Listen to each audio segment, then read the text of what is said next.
میں نے تجربہ کیا ہے, میٹرک لیول تک بات کر رہا ہوں. میں بعض اوقات اسکول لیول میں بھی لیکچرز کے لیے جاتا ہوں اور مدارس میں بھی جاتا ہوں. میں نے میٹرک لیول تک کی بات جتنی آبزرو کیا ہے, کسی اسٹوڈنٹ کسی طالب علم کھڑا کر کے پوچھو بیٹا عشرہ مبشرہ کیا ہے, پہلے تو اسے یہی نہیں پتا کہ عشرہ مبشرہ کا معنی کیا ہے. عشرہ کا معنی بتا دے گا تو چلو مبشرہ چھوڑ, عشرہ تو ویسے پتہ نہیں, تبلیغ میں عشرے کے لیے ابا گیا تو 10 دن یاد ہو, ٹھیک ہے. مبشرہ کا پھر بھی نہیں پتا, اور کسی چھوئے دنا. مبشرہ وہ صحابی جنہیں اکٹھے 10 صحابہ کو ایک وقت میں جنت کی خوشخبری ملی. اچھا کون ہے, پھر نام بھی نہیں آئیں گے. ابو بکر, عمر, عثمان, علی, طلحہ, زبیر, سعد, سعید, عبد الرحمن, ابو عبیدہ بن جراح, پتہ نہیں ہے رضی اللہ عنہ کہ عشرہ مبشرہ کون ہے. اور کسی دنیا کی کرکٹ کی ٹیم پہ انگلی رکھو, 11 کھلاڑی ہوتے ہیں, یہ 12ویں کا نام بھی ساتھ سنا دیں گے. چلو ایسے تو یہ تربیت کس کی. اب مولوی صاحب کو دام رکھ دو, دام جڑا تسی یک دام رکھے وہ کتے گیا. دم اور یک دم میں بڑا فرق ہے. آپ نے تو اسے یک دم کر کے مکمل ٹی ویاں لگوا کے رکھوا دی. میں ناراض نہ ہونا, آپ نے فکر آخرت رکھی ہے تو میں بھی فکر آخرت پوری سناؤں گا.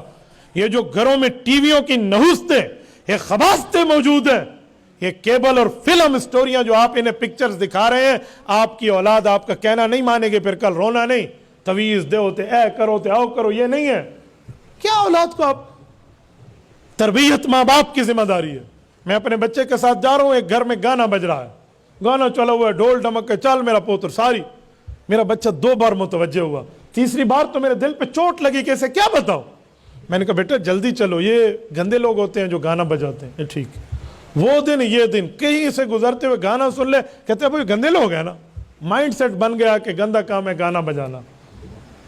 اب میں کہہ دوں, کوئی کہے گا مولوی دقیانوس ہے, ہم ٹی وی گھر سے نکالیں, ہماری تعلیم, ہماری ترقی.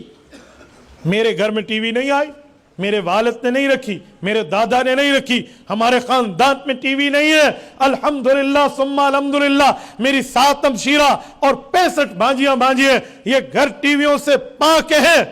ہم بھائیوں کی اولادیں ہیں, گھر ہمارے ٹی ویوں سے پاک ہیں. آؤ ہماری دنیاوی ترقی پہ 2 ہاتھ کر کے کوئی اٹھ کے مجھ سے اپنی معلومات ذرا شیئر کر لے. یہ ٹی وی پر معلومات ٹھہری ہے, یہ ایران تران کی باتیں سننے پر معلومات ٹھہری ہے. اللہ کا قرآن ہوتا ہے. آپ نے مجھے کرسی لگا کر یہاں بٹھایا, یہ کیمراز لگا کر میری گفتگو آپ ریکارڈ کر رہے ہیں. میں وڈی ماں دا پترا, میرے منہ تے پیپٹ باندھن, کیوں بلایا آپ نے مجھے؟ ٹی وی دیکھنے کی وجہ سے یا دینداری کی وجہ سے؟ تو کیوں اولاد کو دیندار نہیں بناتے؟ دونوں وہ تعلیم اپنی اولاد کو جو مفتی عبدالواحد قریشی کے ماں باپ نے اسے دلائی ہے, پھر تمہیں بھی دنیا میں بھی سلامی ہوگی, آخرت میں بھی سلامی ہوگی. آج ہم کچھ نہیں ہے, سب کچھ ہے تو اپنے ماں باپ کی دعائیں. میری اماں رات کو سوتے وقت, ابھی پریپ چھوڑو, KG1 کلاس جسے کچی کہتے ہو, پڑھنے بات میں گیا تھا. سورت یاسین, سورت الرحمن, سورت سجدہ, سورت ملک, یہ سورتیں مجھے حفظ تھی, حالانکہ دیکھ کے نہیں آتی تھی. اماں رات کو سوتے ہوئے پڑھاتی تھی.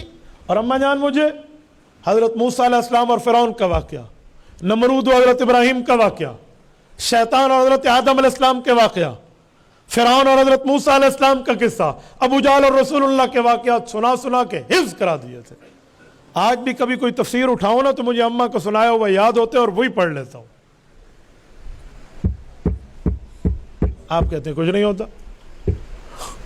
میں اپنی ماں کا پہلا بیٹا بھی نہیں ہوں, جو باقی اولاد نہیں تھی اس سے فارغ تھی, ایک کے ذہن سازی کرتی تھی. میں 12ویں نمبر پہ اپنی ماں باپ کی آخری اولاد ہوں. ہم 5 بھائی اور 7 بہنیں, ہمارے 2 بھائی فوت ہو گئے, اور اب 2 ہمشیرہ بھی دنیا سے رخصت ہوئی ہیں.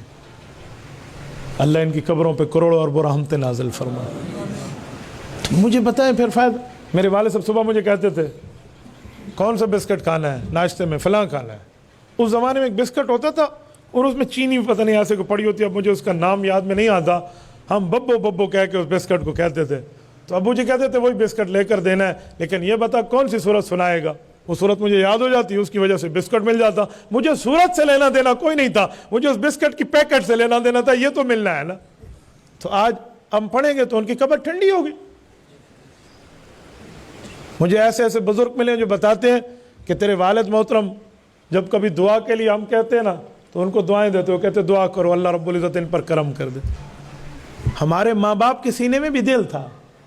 میرے ابا جان نے جب بھی مجھے انگلی پکڑ کے ساتھ چلایا نا, ایک بار تو میں نے امی کو شکایت لگائی، ابا سے کوئی پوچھا یہ آپ کے بچے ہیں؟ ابا جی کیا کہتے؟ ہاں اللہ کا مال ہے، اللہ رسول کا بنے تو رب زندگی دے ورنہ اس کی مجھے کوئی ضرورت نہیں ہے. یہ میرے لیے کہتے بچپنے میں، چھوٹی عمر میں. تو میں نے امی کو جا کر کہا امی جی یہ ابو جی میری بےزتی کے لیے مجھے ساتھ لے جاتے ہیں. کوئی پوچھتے ہے تو ادا پوترے، ابا جی ادن اللہ رسول دا تھیوے تجیوے نہیں تھی کوئی لوڑ کوئی نہیں. تو مجھے کیا کہتے؟ تو امی ہنس کے ٹال دیتی کہ بچہ ہے آپ ایسے کہتے کہ نہیں اللہ رسول کا ہوگا. تو یہ میرا والد مجھے کہتا، میرے ابا جی کی بات.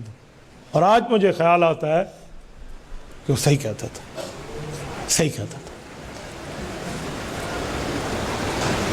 اللہ نہ کرے آج میں داڑھی کٹوا کے سر سے ٹوپی اتار لوں تو اسی کھلے مار کے مینوں اتھو بھاونا. تو اللہ رسول دا تھیوے تا جیوے نا، اللہ رسول کا بنے گا تو زندگی ہے ورنہ اس سے ہٹے گا تو کیا زندگی. تو یہ دعا ہوتی تھی اصل میں اس کی. بچپن میں فقیر سامنے آتے، ابو جی کہتے جاؤ اس فقیر کو پیسے دے دے، اور میرے ذہن میں ہوتا میری بےزتی ہو رہی ہے. فقیر میل کچیلا پسینے والا گندے کپڑے بو آ رہی ہے اس سے، اس کو جا کر میں پیسے دوں، دینا تھا خود دے دیتے. آج سمجھ آتی ہے کہ وہ میری عادت ڈالنا چاہتے تھے کہ غربا کو دیا کروں. یہ ماں باپ کی تربیت ہے، اور تربیت ہم اپنی اولاد کی کرتے ہیں. نام بغیر اسلامی، کام بغیر اسلامی، عام بغیر اسلامی، معاملات بغیر اسلامی. پھر کہیں گے جی تویز کر دو، پھر کہیں گے جی دم رکھ دو، صلوات پڑھ دو. یوں نہیں ہوگا بھائی، تربیت ہمیں ٹھیک کرنی پڑے گی. کریں گے نا انشاءاللہ. فکر آخرت تب ہوگی جب ہم فکر دنیا کو ٹھیک کر کے آگے چلیں گے، پھر سب کچھ ٹھیک ہو جائے گا. تبارك الذي نزل الفرقان على عبده ليكون للعالمين نذيرا.